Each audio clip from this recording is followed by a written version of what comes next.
we feel like we are connected to those people who lived here 3,000 years ago. The deeper you dig, the more history you find.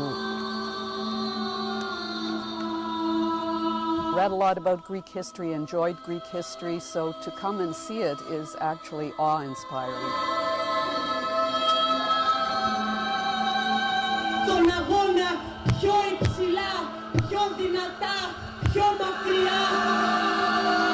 I love the Acropolis, and I loved going to Delphi and to the Temple of Apollo, and I loved the idea that I could see these ruins that were populated hundreds and hundreds, thousands of years ago.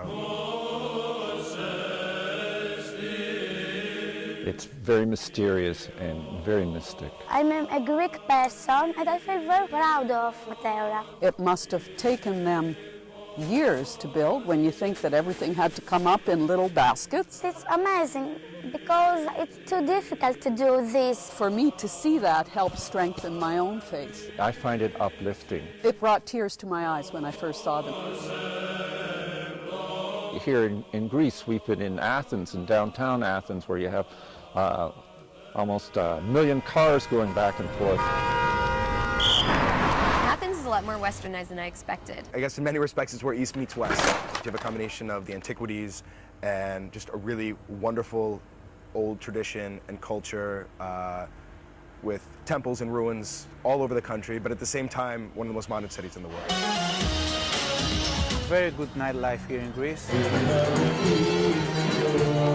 And we dance a lot. Everybody dresses like they're from New York City or Los Angeles, but at the same time, they're always aware of their heritage, always aware of their tradition.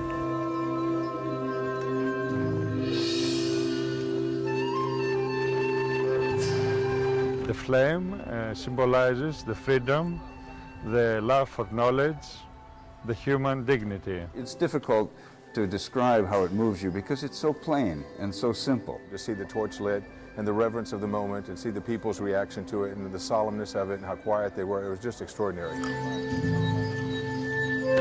The flame is very small and very tiny and very fragile and very intimate, and so that makes it a special part. We wish that we have the Olympic spirit all over the world.